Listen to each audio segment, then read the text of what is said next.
Así pues, como se ha mencionado anteriormente, la lectoescritura inicial se refiere al proceso de enseñanza y aprendizaje de la lectoescritura.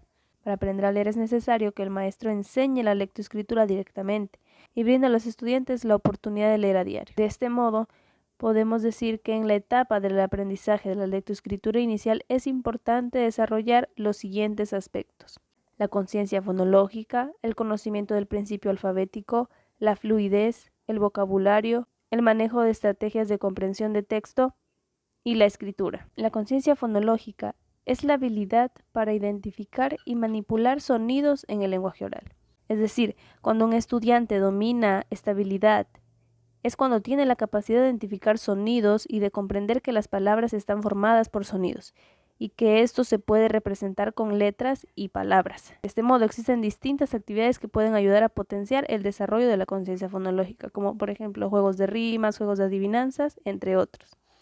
Otro de los elementos de la lectoescritura inicial es el conocimiento del principio alfabético, que se produce cuando los niños son capaces de identificar la relación que existe entre sonidos, que son los fonemas, y letras, las grafías, y luego recordar así estos patrones y secuencias que representan el lenguaje oral de forma escrita.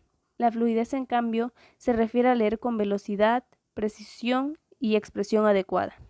Sin atención consciente, realizar múltiples tareas de lectura al mismo tiempo. Es decir, es la capacidad de leer un texto con entonación, ritmo, precisión y velocidad adecuada. Así pues, el propósito de desarrollar la fluidez es lograr que la decodificación sea automática, para así facilitar la comprensión. Es decir, es la capacidad que tiene un niño para leer un libro o un texto de manera correcta, de corrido y con expresividad.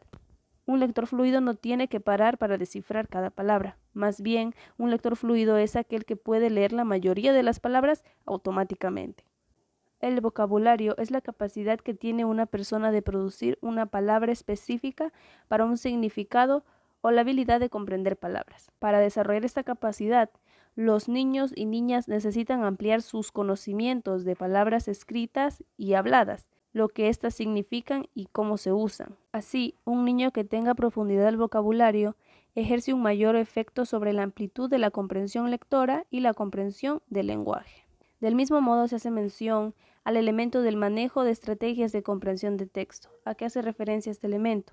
El manejo de estrategias de comprensión de texto no significa simplemente leer, no es recorrer simplemente palabras con la mirada, es tomar estas palabras, decodificarlas en la mente, analizarlas, comprenderlas y codificarlas nuevamente.